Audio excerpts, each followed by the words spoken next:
Nkomyewo nate Uganda at large mu mikwesese era munnange abamu ku abo abeekalakaasa abaakwatibwa basobeddwa eka ne mu kibira ku ki ekyokwogera era munnange tebasigazzaawo option yonna okuleka okukkiriza emisango gye batazza basobole munnange okutegeera ddi lwe bava mu kkomera tebabasalire.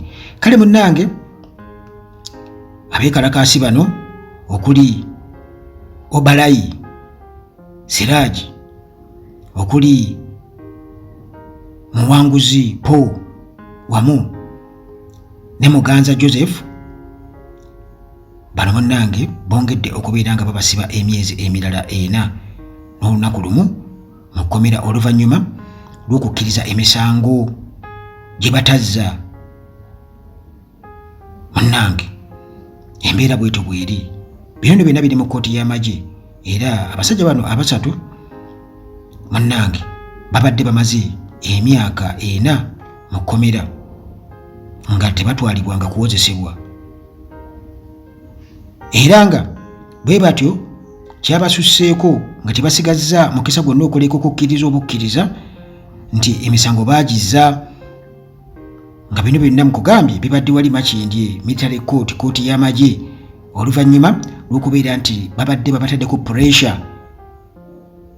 pressure ba state operatives nti mukkirize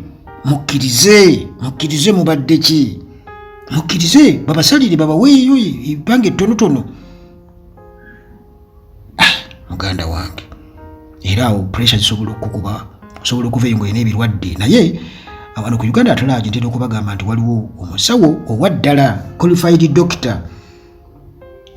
doctor era kino nkikulanga munnange nga bw'onoogamba nti bonus eri abawuliriza ba Uganda at large nti gwe ayagala okumanya ebikwata ku musawo ono n'endwadde ez'enjawulo ze mulina, pressure, sukaali, ekibumba, ensigo, kidney n'ebirwadde ebirala, prostate cancer, nsiba mbyogera bulijjo wano.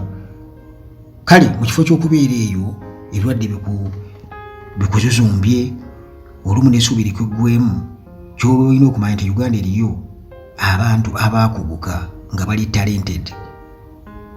Teweetaaga kumala biseera na ssente nga tetugenda kuwona. Ekyalibadde kikulu munnange, obulamu si bwakuzanyisa, kyetaaga n'ogenda ku muntu oyo ddala nga akujjanjaba kuwona so si kukukamamu ssente nga aweweeza kubuweweeza. Kale bwe jangu wano ku Uganda at large ennamba zaffe eza WhatsApp muzirina, nsobola okuwa ennamba y'omusawo oyo gwe navumbula wano ku Uganda at large era baakozeeko weebali. Munnange kale mu mbeera egy'obunkenke era ebirwadde birina okubeera nga bitulumba ne mu makomera munnange gye batusibira embeera mbi nnyo. Munnange ekyo tokyesabiranga, naye ddadde ekkomera teryewalibwa, naye si kirungi yadde n'akamu.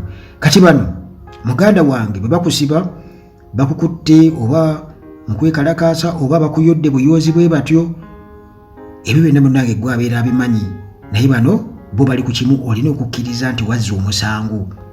Kati bano bannaffe benkunnyonnyola nti babadde babasimbye mu maaso g'omulamuzi wali Freeman owa court martial era nga ba state operatives babagamba nti mulina okukkiriza emisango, temuli guilty, olwo omulamuzi abasalire.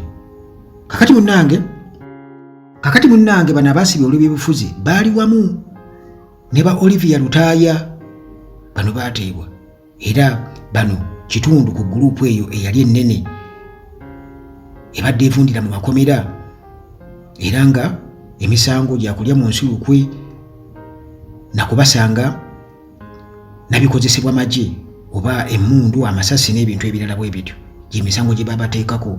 Kati nga balina kukkiriza bukkiriza nga no babaga mukkirize, bano babadde balinda okubeera nga basimbibwa mu maaso g'omulamuzi okumala emyaka. Nkugambye nti babadde bakulunguludde emyaka 4 n'omusobyo, naye nga tewali kunnyonnyola kumala lwaki tebatwalibwa kubeera nga bawozesebwa oba basomerwa emisango. Kakati okusalawo munnange okubeera nti nno bapulidinga guilty nti bakkirize nti emisango gibasinga. Munnange kiddiridde okulabulwa okuva eri ab'ebyobunyinza nti balina okusalawo ku bintu bibiri: okukkiriza nti emisango bagizza oba okubeera mu kkomera paka. Munnange ensonda ezeesigika ezibadde zigoberera emisango gino zigamba nti bano ba state operatives babadde nga batadde pressure nene nnyo ku baana bano, era n'okutuuka okubeera nga babawa n'ensaleesale nti musukka wano nga temukkiriza mumumanyi ffe nga tubivaamu nga muvundirayo mu makomera, kale mukkirize, plead guilty. Olwo munnange musobole okufuna defined sentence nti babasibe ebbanga eggere, oba olwo munnange bwe muba musazeewo mubeere mu kkomera mujja kuvundirayo mwe mumanyi. Kale munnange obutaba na kyakukola bwe batyo nga balina kwerowooza ne bagamba kale katukkirize.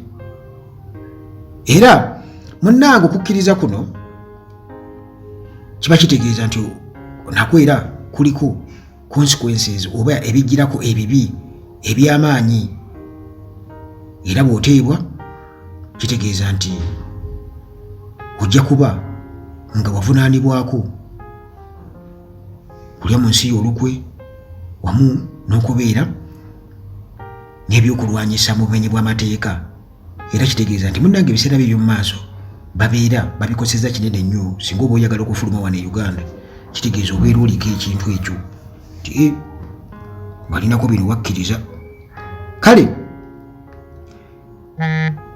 abawagizi ababadde balwanirira abantu bano bakirabira ddala nti bino munnange si bya bwenkanya yadde okusibwa mu makomera nga tebateebwa, kati ate olwo ne babadeeta mu kubakaka nti mukkirize. Muganda wange ekyo munnange kikontanira ddala n'amateeka g'ensi yonna, era nga kuno kuba kulinnyirira ddembe ly'abuntu.